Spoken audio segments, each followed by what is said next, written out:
ようこそ皆さん。ようこそ。 Anime is popular. You see it on people's profile pictures, on YouTube clips, your pillows, and you see it in its fans. It definitely has influenced millions of people and is a huge industry. Yet compared to other forms of storytelling, like live-action movies or series, even though anime can be twice as good, it is hugely overlooked or shunned. And that begs the question, why is anime underrated or underappreciated in relation to how good it is? Let's get the obvious stuff out of the way first. I know I said that anime can be twice as good as Hollywood movies or Western series, but just like anything that is mass-produced, there's gonna be a lot of trash. For every Fullmetal Alchemist, there's 10 trash series that you would never watch, and for every Breaking Bad, there's 10 garbage series that would make you question your existence. I'm sorry, I have difficulty making conversation with men under 6 feet tall. But unlike Western series, the filter system for anime is not as sophisticated. There's countless cases of people that swore off anime as soon as they tried it because they watched something like this. Oh, stop it! We will got to defend the boat by all means! I bet you can. Looks like I'll have to teach you two losers a lesson you won't forget.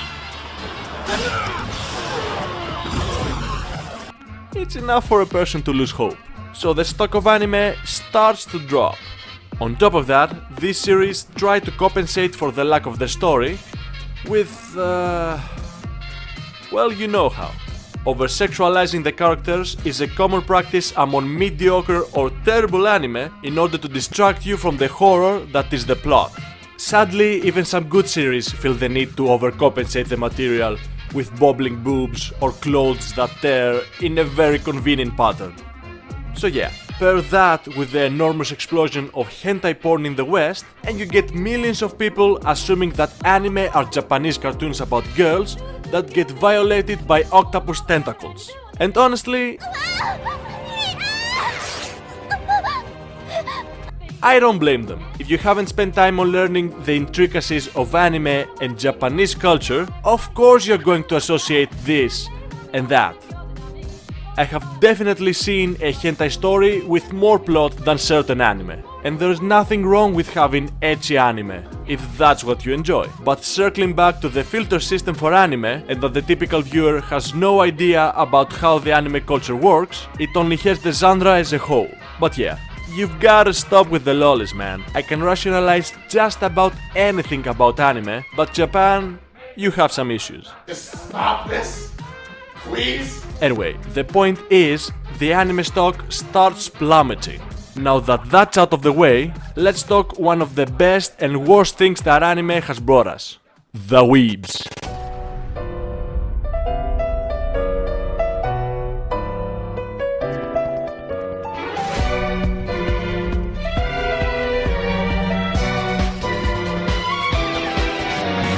Now by weebs, I don't mean fans of anime.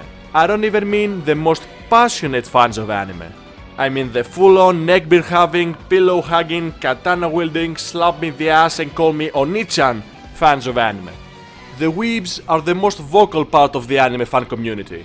And like any most vocal part of any community, they're not only annoying and cringy, but they're hurting their own community as well. So to someone ignorant, someone that hasn't put the time into looking at the anime community a bit more closely, anime is seen as something that is only for this kind of people. So the stock further plummets. Falcon Kick! Falcon Punch! Ice Big Hammer! Chidori! Iron Fist of the Fire Dragon! I mean, I had to go take an extra jacket while editing this footage because I felt so chilly from cringing. I literally get goosebumps and cold shivers shoot down my spine when I find that tasty cringe. Imagine just how much I need to cringe in order to feel chilly while living in Greece. In the summer. Teenage catgirl problems. Nyan! When your owners won't let you drink from their glass. See, also having the tongue too short for the glass. When your owners won't let you out past their bedtime. Last and most important, anime is not taken seriously because it's anime. Specifically, it's animation, and that comes with certain connotations. Something that is animated can be easily brushed off as something for kids.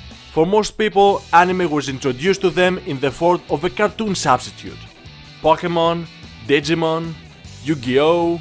And to get old school, Sailor Moon, Captain Tsubasa. The vast popularity of this series and this type of series alone paved the way for anime to be viewed as an alternative to cartoons in the Western world. And cartoons in the Western world, they are for kids. So for over 20 to 30 years, anime for the mainstream opinion was either non-existent or some weird cartoons from Japan that my kids watch, or I used to watch as a kid, and that stance is hard to wash off.